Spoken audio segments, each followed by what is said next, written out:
Whenever questions we are not able to answer fully on this platform, we will create another opportunity to be able to answer them. Okay. I have people who are asking a variety of questions already. So let me take the questions one by one. And then I'll chip in a few questions while we're waiting for some other questions to come. So somebody is saying, how saturated is the poultry business? Will you advise someone on a full-time paid job to pursue poultry business? So this is the question. So I'll answer the question in the line of what I've said before. Thoughts. Okay. The mind being the battlefield for where battles are won and lost. As of last year, our own farm population will be maybe about 500,000 birds. And then during the course of last year, I said there are challenges and all of that. People were downscaling, they were reducing the size of their birds, but we were increasing the number of our birds. That as I speak to you today, we have more than 750,000 birds. And even as it is happening now, and the oil industry is also still, if the whole country is not together as it were, we are also working on increasing the number of our birds. Wow. So it's a question of, like I said before, if you think you can or you think you can't, you are right. The question is coming from a mindset of, I told you there is a glut. We have more than 60,000 trays of eggs. So why is doesn't it sound crazy if we are also still increasing the number of birds on our farm when even the ones that we are producing, we are not getting it sold? But what they say, the only thing that is constant in life is change. As the poultry, the industry will change because some people will also feel like there is no point staying here. So they will get out and they will leave us there. And the eggs that we are unable to sell now, people will still come and be begging us and be paying ahead for what we are going to produce next week or 2 weeks' time. So the room is still there. And if we look at the population, if we look at statistics, for example, the quantity of eggs we are producing in this country, well, is the highest in Africa. But if you look at South Africa, which is the second, they have a population of less than 50 million people. Producing close to the number that we are producing in Nigeria. Wow. So that means if we are producing 4 times what South Africa is producing, which is like 3 times what we are currently producing, the population is there to take it. Although I know there is issues about purchasing power and all of that. But while other people thinking they cannot are getting out, some people are coming in. I have people that are already even coming in and they want to put in. I was talking with a venture capitalist that wanted to bring in about $100 million into the poultry industry. Okay, so it's in your mind. The opportunity still exists. I think there's a second part of that question, which is, will you ask somebody to pursue it, someone on a full-time paid job? You know, if person is currently working, is this something they can really do? If you can't feed it, it can't grow. Okay. And part of feeding it is the time that you require to feed it. If you can't feed it, it can't grow. I tell people, right now, I don't have to be in the office. We have more than 100 technical people that are working full-time on this business. But it wasn't like that. There was a time where only about 5 or 6 people. But the values, the standards that we have laid from when we were 5 or 6 people is what all these other people are building on. So for your business, you need to create that standard. You need to create that platform for that business to now improve upon, to now grow on. Okay, so very good. Someone is asking, and maybe I should do this so that we can see clearly here. Good. So somebody is asking a question and he's saying, did you quit your job before starting your own business? Well, even if I didn't want to quit, I was thrown. So I did. There was no business before we started this. And I tell people, it's maybe the industry that I work. It's difficult to run a side business in this industry. You'll be going against the loyalty of your employer. Even though I know that some of my colleagues did, but I told them that God frowns at divided loyalty. I also frown at divided loyalty. There is no way you can feed your birds at the same time that you are feeding the birds of your employer. You can create different time slots, but there is no way you can feed the two sets of birds at the same time. So we didn't have a business, in short, we didn't have a business before this business. But from there, because of dedication and loyalty and single-mindedness, because I call it single-mindedness, it has been able to grow to this level. Okay. Someone is asking a question. I'll rephrase it so that it can make sense. It's saying that if you want to set up your own business, how do you do it when you don't have enough savings, and then you're going to leave your job? How can you bring all of that together? And I'm sure you have answers to that, because I usually share the story of 10 naira. So please, you can answer this question. When I left my last place of employment, I had only my transport fare. That transport fare was not even going to take me home, as it were. I had to stop like 1.5 kilometers from where I was going, because that was where the transport fare was going to take me to, and I walked the rest of the way home. But while I was working with other people, we had built honesty, integrity, a culture of hard work. Like I said, those are things that people take for granted, thinking that what you focus on is the money. Because savings, I had savings, but it was not in money. I had savings in character. I had savings in hard work. I had savings in diligence. I had savings in integrity. My partner that I work with now said, if they talk about money, you can always trust that whatever Kule is telling you is correct. That whatever it tells you is the way it is. So even though I didn't have money, but I had savings, which was, because a lot of times, if I go into, there was this story about the woman in the Bible that they wanted to take her sons, and the prophet asked him, what do you have? And the woman replied she didn't have anything, because she was focusing on what she didn't have rather than leveraging on what she had. She had sons that people wanted to take. If they were useless sons, I'm not sure that they would have wanted to take them. That means she had trained those sons well. She had neighbors that she could run to collect the jars from them. If she had been a cantankerous person within the neighborhood, she would not have been able to run to those people to collect jars from them. She had a lot of other things. And that is what happens to us. In our neighborhood, can anybody even rely on us? At our place of work, can we be trusted? The first person that I went to after I left the paid employment, I went to him and I told him we had this thing that we wanted to do and all of that. I'm talking of December 19, January year 2000. The man gave me 460,000 naira without collecting a receipt.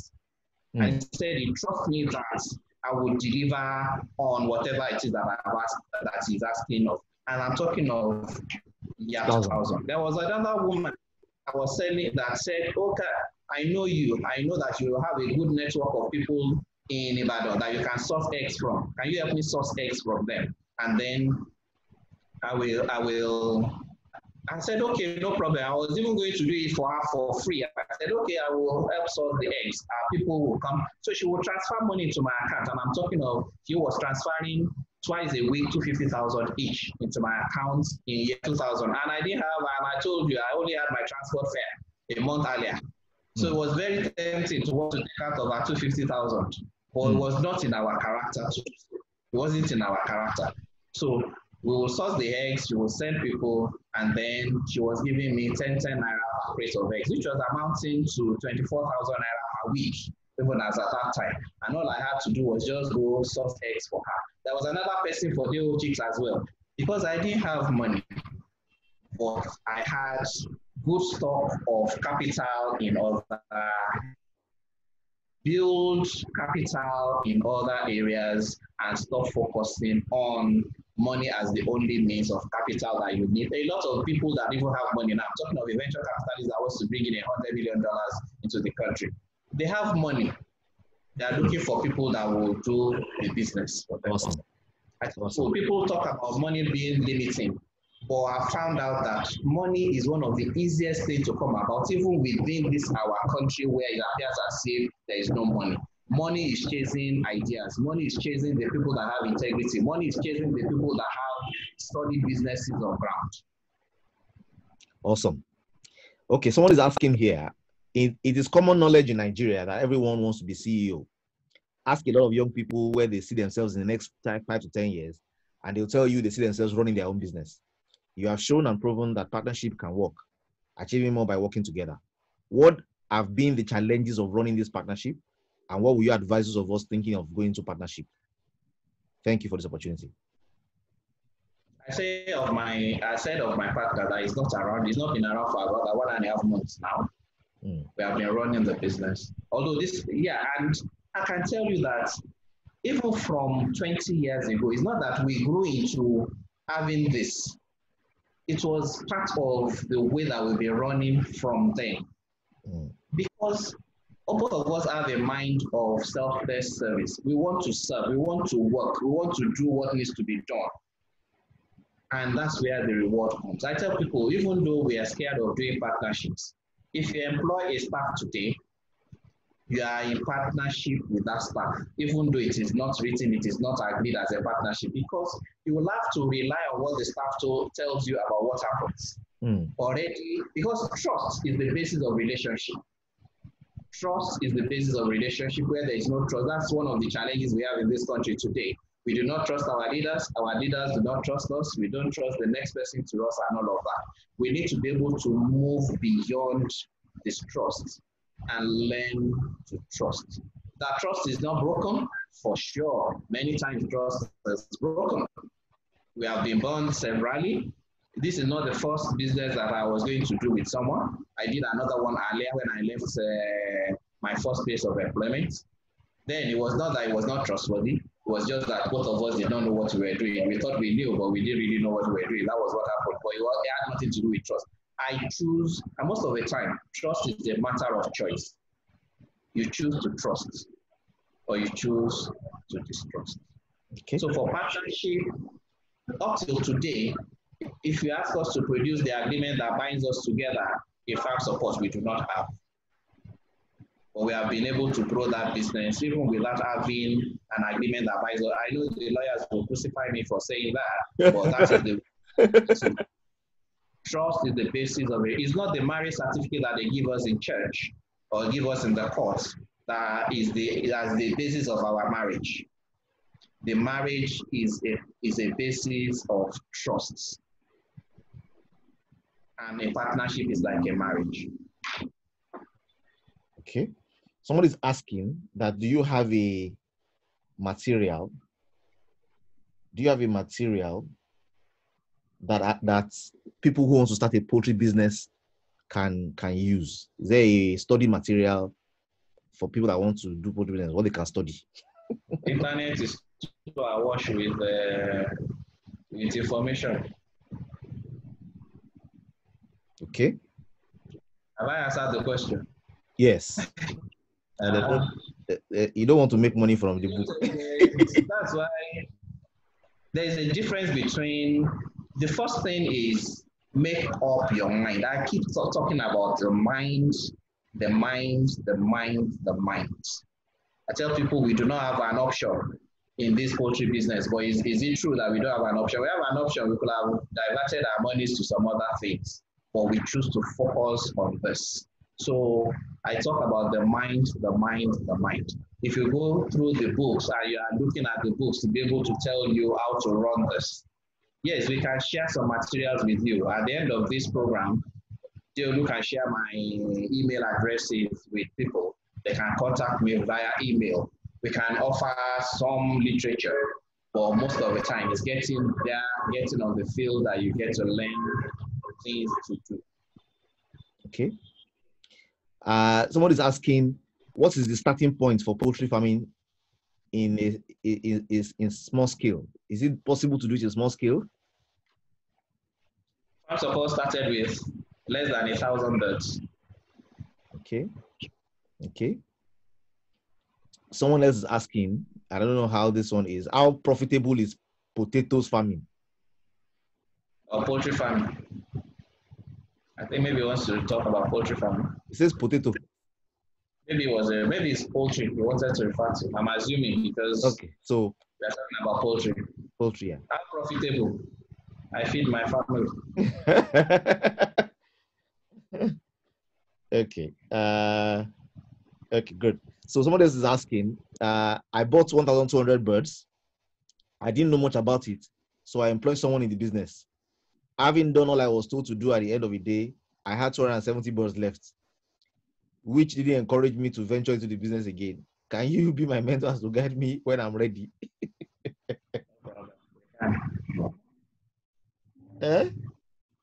We can. Okay. We can. I tell people, say, I've shared with you before, we cannot entrust our destiny into the life of another person.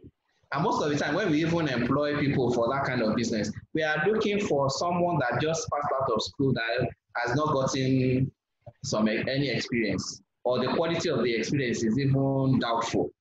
And we are putting all our monies and everything in the hands of that person. We are like outsourcing our destiny. We can't outsource our destiny and expect it to be well managed for us. Okay, very good. I don't know how people try to do that. They start a business, put it in somebody's hands, and think that they have a business. Someone is asking, is there any other value chain outside of direct farming where they can get involved? Sure. I tell people, because we focus on primary production most of the time. For example, there's an opportunity in logistics. To move for our farm, we use about 70 tons of feed every day. Wow. So, and the materials are moved, and that's 2 trailer loads of material. That's more than 2 trailer loads of material every day. So there's an opportunity in logistics. For example, we also sell eggs. We do not move a single tray of eggs from our farm. And we produce about 6,000 to 7,000 trays every day. So there's an opportunity for logistics. For marketing, for sales, there's an opportunity. We are mostly primary producers. We produce. The outlet for the marketing chain is controlled by different middlemen that come to take the eggs from us. The egg that we eat in our houses from our own farm, it will take about 8 days before it gets to the final consumer. There is a whole chain involved in that. There is a lot between primary production and consumption that people can plug into. Okay. The whole industry. Very good. I think I'm interested in some of that logistics part. It's a few people have already been asking me if it would be possible for them to be getting eggs every week. So I'm trying to put something together that can ensure that we can support in that space. I'm sure after this meeting, the groups will be open. We can chat about that. Somebody's asking a very interesting question that I think I know you have a perspective on. It says, what are your thoughts on technology-enabled business models, agri-tech, like Farm Crowdy? Do you, for example, think these are sustainable business models? And will you back one? Without going into mentioning the names, I have to ask, that it relates to the other question of even somebody doing it by himself, about outsourcing to somebody to do it. We have been in this space. Yes, sir. Sometimes we were talking and we knew about a young lady that promised people some generous percentages if they drop their money. And within a space of 4 to 6 weeks, she has amassed more than R1 billion. It's the same thing as this. Most of the time, these schemes, I will call it these schemes, thrive on the basis of the fact that a lot of people are coming in and they are paying out in trickles. I don't want to focus on answering the question directly, other than to say that it is difficult to outsource your destiny to other people and expect it to be well managed. How can a business, return 15% in 6 months, or a business returning 30% in 1 year, and somebody is inviting you into that business? I don't get. There's no basis for me to invite you into that business if I can make the 30%. Why do I want to share the profit with you? Rockefeller or Rotary International. You can expatiate on it for the community later, but that's the much I want to say about it. I will. So somebody is asking a corollary to that, and I think your answer to that one will show them what the answer to the first one is in full. It says, what are the investment offers of farm support today that we can plug in today? What is the ROI? How many years? Thanks, sir.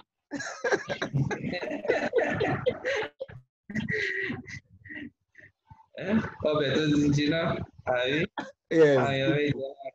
I make a lot of jokes, so please pardon me if it is not acceptable in the community, please. But the truth is this: unless you want to buy farm support outrightly, then it's available for sale. But there is no, we cannot be, like I said, we cannot, even if we are making 30%, 35%, 40%, why would I want to share it with someone that wants to sit in the comfort, in the confines of his own bedroom to come and make the money? We have not gone to that level. Maybe some other companies have gone to that level, but we have not gone to that level. Let me share the little, yeah.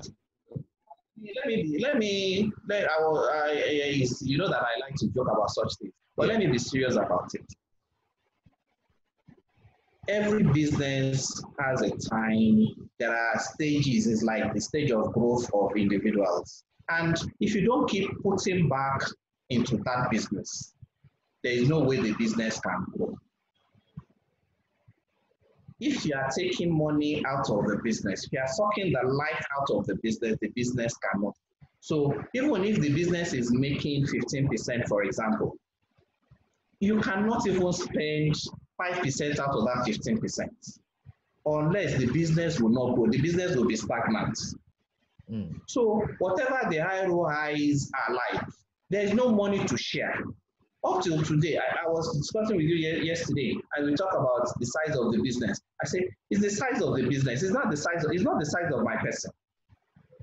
That we are running business in billions is not the size of my person, because whatever monies that we make, we have to put back, if not everything, almost everything back into the business. So where is the money to share? So when we are talking about, okay, the ROI, you want to come into the business now, you want to share out of the profit of the business. What do we, because before the chickens begin to produce for you, it takes about 7 to 8 months. So how can we even share anything in the, I did a business plan with you for Farm Edge, right? Yes, sir.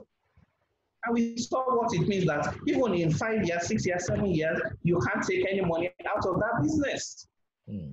So if you go to the agri-tech sort of thing, and people are saying bring money today, in 6 months' time, they are going to get some amount of money back, then that business will never go. The business will be stagnant because they are sucking the life out of that business.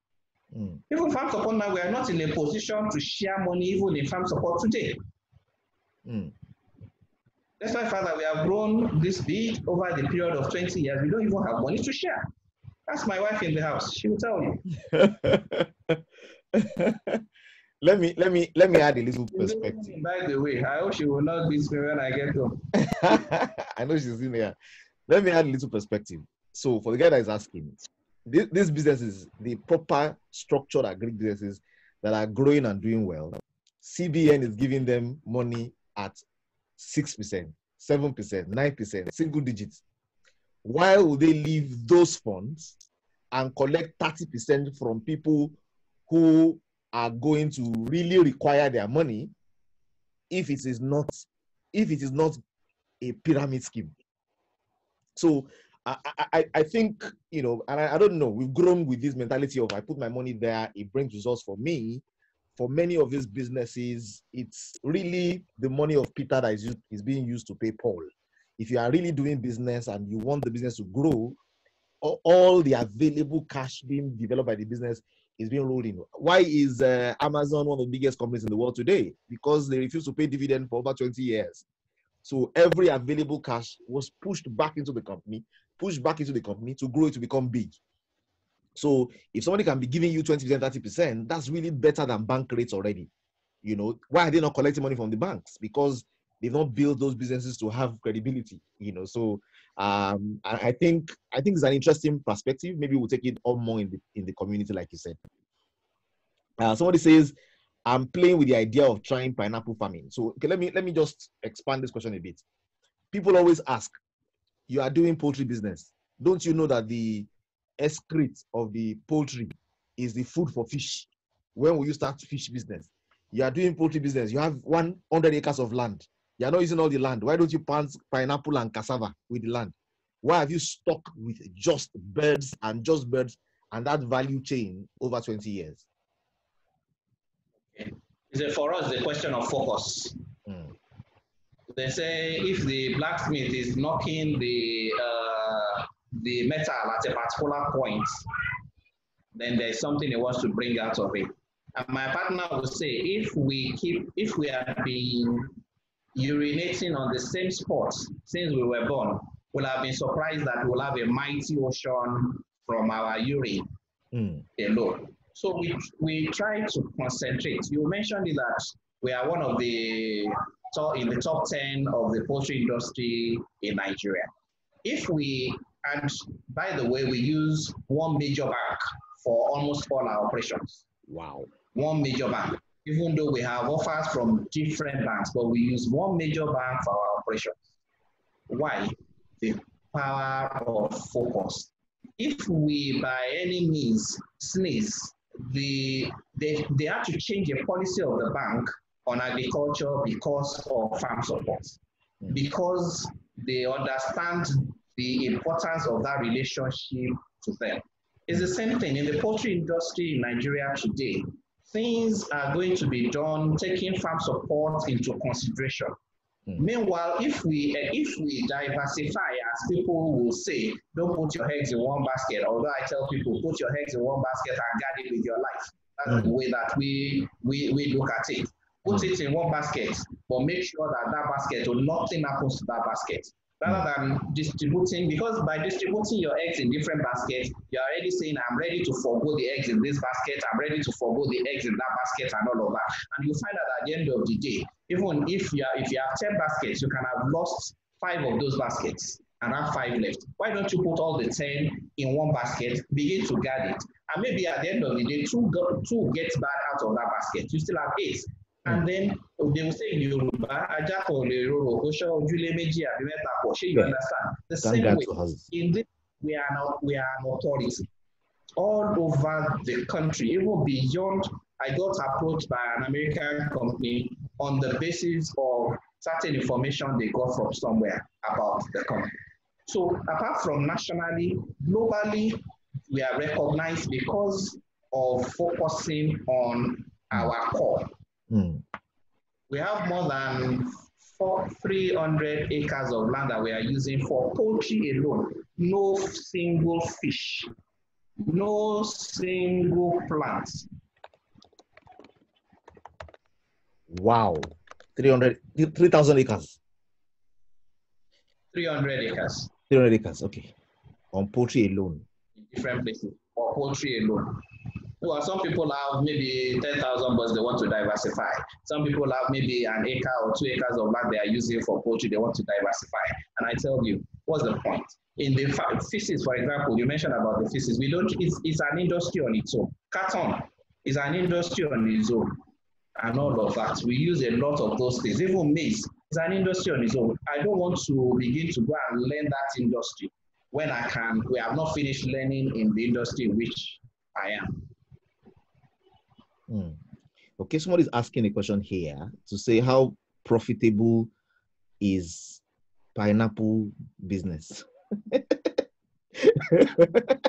Every business is profitable. If you do it. I don't know. I don't do pineapple. Okay. People always say poultry capital is high. Is that true? To start a poultry, I assume.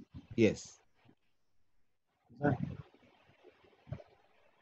It depends on the scale, but whatever it is that you are doing, do not despise the days of little beginnings. I mentioned the farm support as it is started with less than 1,000 birds.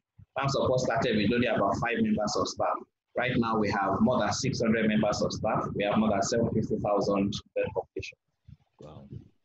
Someone is asking, is there any form of is there any form of mechanized means of running poultry business? I mean, using high technology in ways in running a poultry. That's what we mean by high technology. Yeah, so I think that's just wondering is there any technology involved? I don't know. I think hatchery, possibly, I don't know. In terms of, if you get to the hatchery, for example, you will see that we use some machines and the hatchery. If you get to the farm, you see automatic feeding systems, you will see watering systems. So as I say, it depends on what we mean by the technology. Okay, someone is asking, how did you generate your startup capital? I think you already answered that. Yeah. How did you generate your startup capital? I had capital, but not in money. Okay, so the capital wasn't money, and it was, it started from trading. It was character, yeah, it was character. So from the character that we have, from the things that people know about us, they were ready to put their money in our hands, and from there we're able to extract some of the money for us to also do business with. Okay. Okay, I would. It says like machines picking eggs on daily basis, like we see abroad. There are. Okay. Automatic egg collection. There are. Okay. And they are not. It's not the sophistication that makes it. It is the effectiveness, the efficiency. It is the utilization. It's not the sophistication. A lot of the things that we see is an adaptation. For example, labor in those places we are talking about is very expensive. Labor is as expensive here, but those things are improvements over what we are doing here. Rather, the adaptation to their peculiar environments, which might not be the same. And it's the same with this COVID-19 thing as well. If I digress a bit, we are adopting the solutions there as if we have the same kind of challenges. It's the same thing with the industry. A lot of people want to have those sophisticated houses. Meanwhile, for our climate, we have high humidity, high temperatures, open-sided houses. Those ones that those ones are the ones that work in our place, and not those ones that are like box-like structures. Yeah. Okay. Very good. Someone is saying, what is the environmental impact of your business? How do you dispose waste of the poultry? We have an effluent treatment plant that converts, we're able to treat the water into usable water. We use it again, but not for feeding, not for the birds to drink, and then we can take the feces and dry and sell as fertilizer. Okay. Someone is asking, what were your initial bottlenecks? Did you face any initial challenges that wanted to abort the business? How did you get through them? So many. The life of an average entrepreneur in Nigeria revolves around solving problems. You come every day, there is a different challenge that you have to face. As it is, I have told you about the challenges we have now. I held a meeting on the farm yesterday for about 4 hours, trying to see how do we, and people are looking up to you as the entrepreneur. People are looking up to you. Your employees, the community, a lot of people are looking up to you to provide those solutions. It's not, we don't have the solutions most of the time. Yeah. We also have from the community that we are working, that means the staff, everybody, but on a daily basis, there are challenges. So if you talk about bottlenecks, we still have challenges. I refer to them as challenges. There are challenges of fun. The first hatchery that we had, we bought hand generators to power the hatchery. And the hatchery cannot stand without light, without electricity for even 1 hour.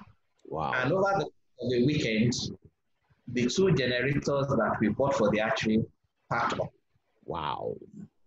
That was year 2002. They packed up over the course of a weekend. So around 3 a.m. that day, I was about in a place about 10 kilometers away from the archery that I had to go and look for how to get the generator mechanic. There were vigilantes, they were like stopping us. No, you can't pass it. We have to pass. It's a matter of life and death. So we got to a generator mechanic there that was able to start one. But the second one, they said it couldn't be worked on again. So by Monday, we went to the bank. We needed money. We said we need money today to buy generators. They looked at us and said, "What are you guys talking about? That's not the way things work in this bank. You can't get any money. We have to write paper. You have to do this. You have to do that, and all of that." But by His grace, today we are standing. We're able to navigate that challenge, and then more challenges, and so today we're still solving challenges. Awesome. Someone is asking, and I think maybe I can give you a quick whatever to this. How did you overcome the issue of funding the business? I think in the initial days, you leveraged on the other capital you had. And then as you grew, the fact that you were doing well and it was making sense, you attracted finance. Yeah, that's it. Correct. Yeah. Till today, my banker has been here today. Although today is a Saturday, but it's been here today. And the discussions has been, do you have projects that you want us to finance? Do you have things that you want us to work on? You have projects, sir. I'm one of the projects. So, like I said before, capital is chasing value. It's chasing value. Create the value and you'll have capital chasing. Money, rather, chasing. Okay. Okay. I think we'll take one more question. We've really extended beyond the time to keep it short and sweet. So, okay. Say someone says, amazingly, you are not a competition-driven person. But how did you handle market penetration at the beginning and maintain dominance till now? By value. We give people a value that they can resonate with, and we keep giving people the value that they can resonate with. We stay ahead of what you call competition, because in our own, our competition is ourselves. How can we do better than what we are doing today? And our ethos is adding value. Products are a means for us to add the value. Products are not the value that we are adding. You get that? Yeah. So it's not the products that is the value. It is the value. Products are a machinery, are a means to. So when you are selling eggs and you think I'm competing with you to sell eggs, I am not competing with you to sell eggs. You are not competing with me to sell eggs. They all check the same thing. There is a value. I tell people relationship. There are people that will say, is it not farm support? We will buy for farm support. It does not matter what their price is. We will buy from them because of relationship. And you find out that relationship, we will do things for our wives. We do things for our children. We do things for our brothers and our sisters. A lot of the time, not because they deserve it, but because of the relationship that we share. I'm sure that a lot of people do things for me as well, not because of the fact that maybe I deserve it or because I've worked for it, but because of the relationship. And that is some of the things that is very lacking in our society today. Everybody wants to take their own and move on. They want to grab their own and move on. There are people we have given their own chicks to for free. There are people that we are giving feed for free. We look at what is the situation on their farms. Some people, we look at it and they expect that we will talk about, okay, buy drugs or vaccines. And we tell them, no, this is not what you need. I will send one of my staff to come and work with you for the next 1 week to put you through some of the things that you are not doing well. And it is free. It is not at a cost. We send our staff there to them. There are so many farms that our staff, when they even get there, the people say, okay, we want to retain these ones. I say, okay, no problem. As long as they are adding value to your business, keep them. We'll look for, because it's like a factory for us to turn out things. We are turning out value on a regular basis. So that's how we are able to stay ahead of competition. So competition. Awesome. Okay. So I think I'll take 2 more questions and that will be it. This person is asking and saying, what extension services are in demand in the poultry industry? Do you do energy efficiency optimization? Will you outsource this function? Somebody's asking that.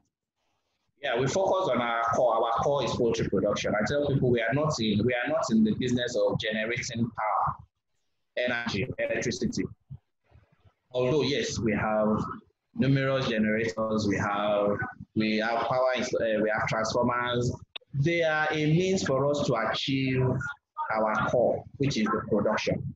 So presently, I'm even talking with a company that wants to give us alternative power. They want to work on certain things because I tell them that is not my own business. I will buy from you. I can even supply you. We can give you land. We give you the feces if you want to do biogas and all of that. So for us, our core, we focus on our core, which is the production. So energy, any other areas, we are ready to outsource.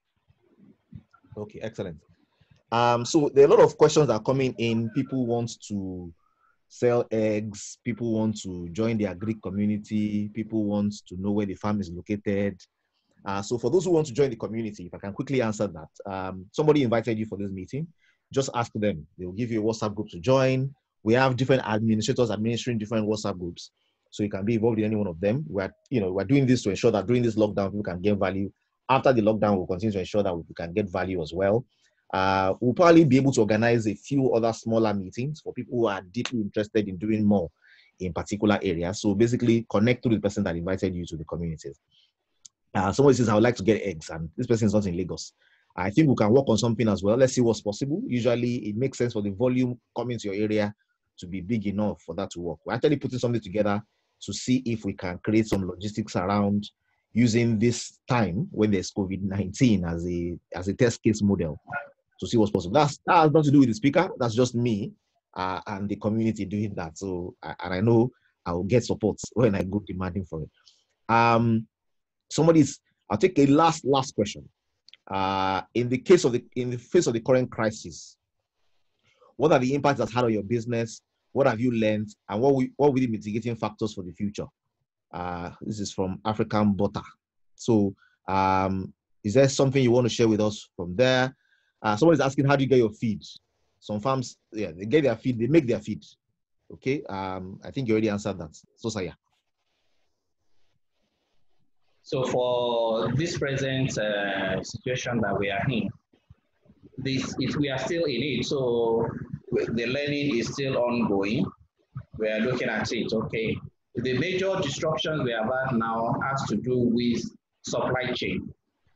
Okay. People want to have some of the products. They are not getting the products because there is some restrictions of movement. The normal chain of distribution is being disrupted. So we're sitting down to look at it. How do we define, what do we do about the supply chain, for example? So there are ongoing discussions. Those are some of the takeaways for us from this of what's happening now. That's how do we work on the supply chain? So we are still working on it. In terms of the disruption to the business, yes, the disruption is there, it's still there. So for me, we can't say we have finished learning from this because we don't even know when this is going to end. So we are still learning from it. And one thing that we try to do is for every situation that we pass through, we look at what are the experiences, what are the learnings from this, and that will guide our operations going forward. Okay. Thank you very much. There are so many questions pouring in. I think we have like 30 of them still. So but maybe you can just send them to me, and then I can answer them, and then you can share with the community. Okay, we'll do that. We'll do that. Thank you very much. Thank you very much. Before we close. Okay. I tell people, because it's a mixed community. Yeah. I don't know who you call upon. I don't know what name you call in, but I know the one I call upon. Every good and perfect gift comes from him. And it says with him, nothing is impossible.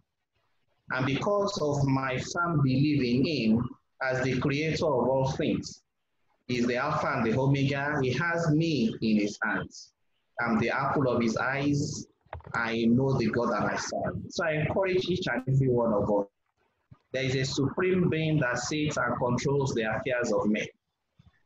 All the glory belongs to him for whatever it is that we are able to achieve. It's not of him that willeth, not of him that runneth, but of the Lord that showeth mercy. And it's his mercies that we are not consumed.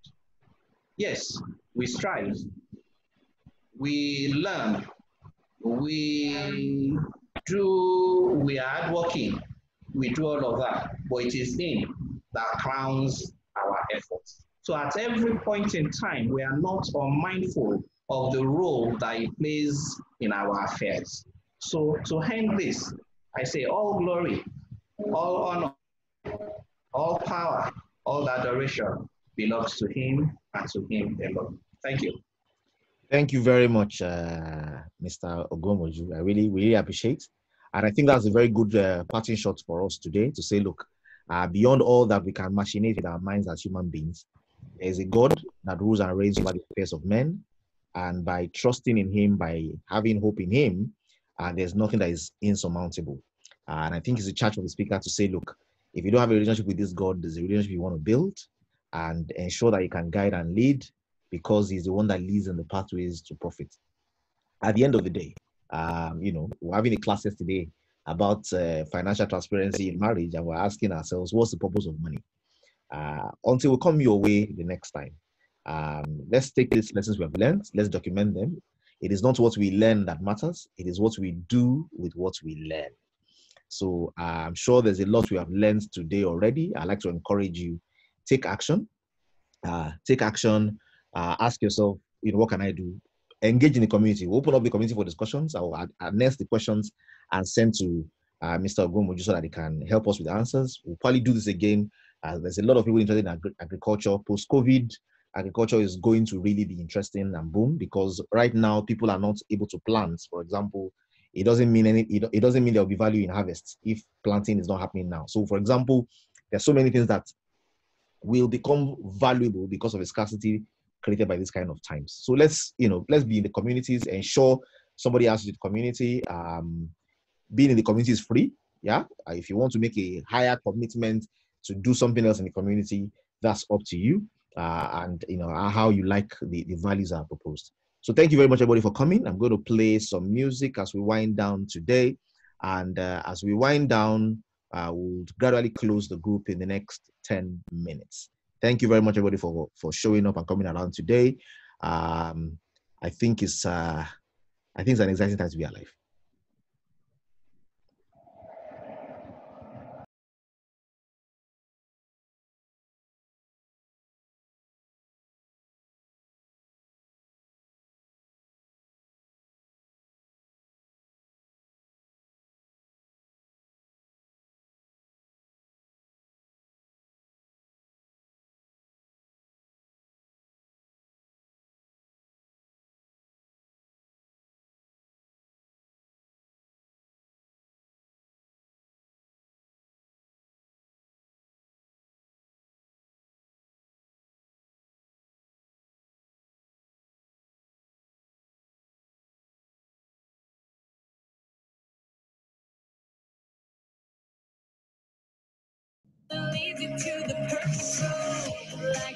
Let me give you a song I really like.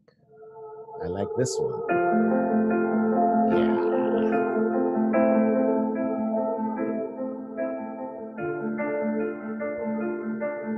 Okay, some people are saying thank you. Let me make it available to all to see. I keep fighting voices in my mind that say I'm not. Well done, everybody. Enough. Thank you, Oluwasuni. Every single lie that tells me I will never measure love. Thank you, well done. Am I more than just the sum of every high and every low? It looks like we're having a very interesting meeting next weekend. It looks like one of my other mentors also is agreeing to come. You get to know more in the communities, join the community groups, find the person that invited you and tell them to ask the communities. We're going to have exciting times together. You say I am strong when I think I am weak. You say I am strong when I am foolish. And when I don't belong. You say I am yours, and I believe what you say to me. I believe the only thing that matters now is everything you think of me. She's talking about God. You, I find my worth. You, I find my identity.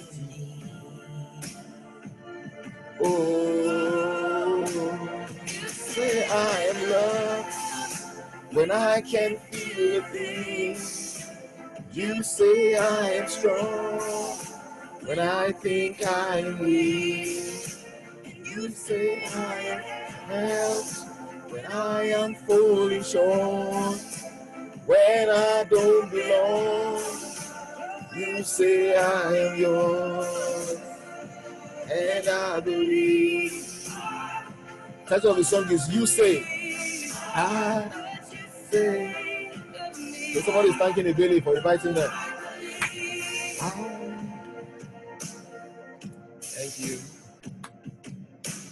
Taking all I have, now I'm laying at your feet.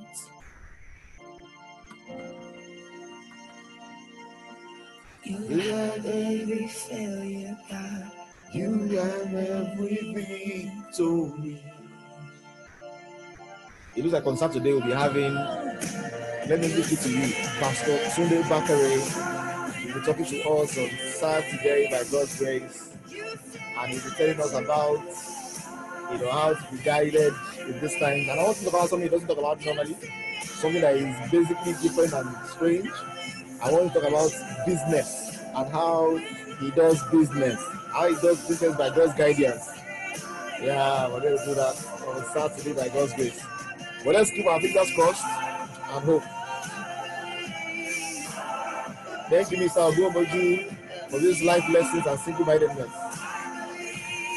Yes, really, yes.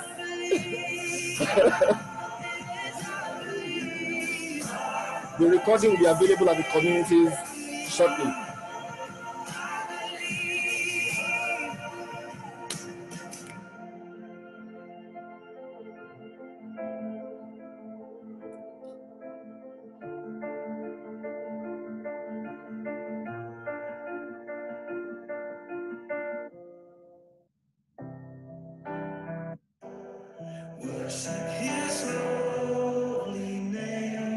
Okay, good night, everybody. Good day. It's a long day still. Thank you for showing up, everybody. Well done and welcome.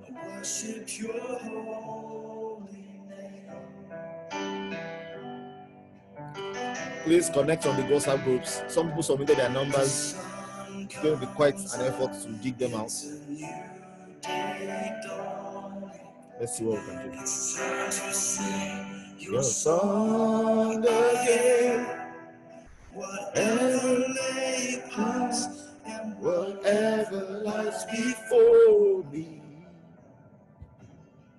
Let me be singing when the evening comes. Bless the Lord, oh my soul, oh my soul. Thank you for thanking me. Oh, I'm just, like my mentor said, creating value, adding value, we know how. It's going to be an awesome time. COVID-19 or no COVID-19, we are rising out of this to a better future, to a more prosperous future, to a life of more impact. In Jesus' name.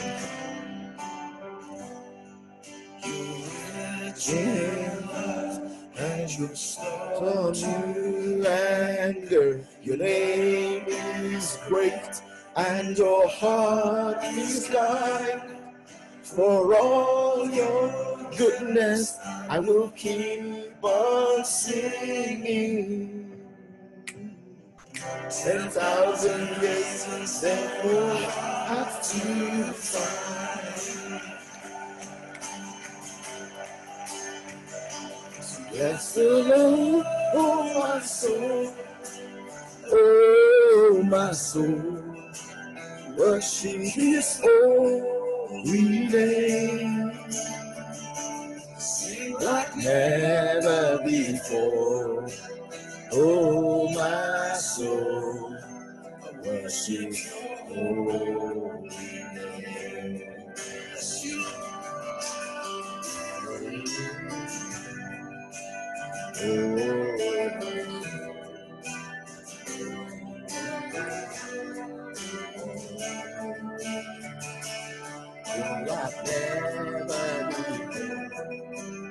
Oh my soul.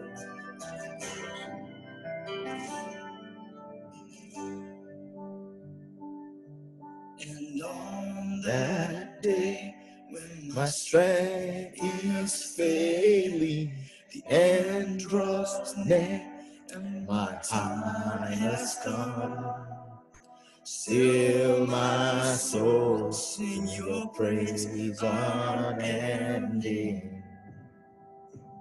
10,000 years and then forever. Okay, everybody, we're logging out now.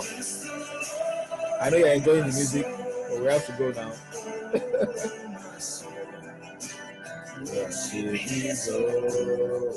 Recording will be sent into the groups. Recording will be sent into the groups. We're logging out now. Catch you there in a few minutes, and then we'll make the groups open. Have a beautiful, beautiful Saturday. And enjoy church tomorrow for those who are going to worship. Have a beautiful day.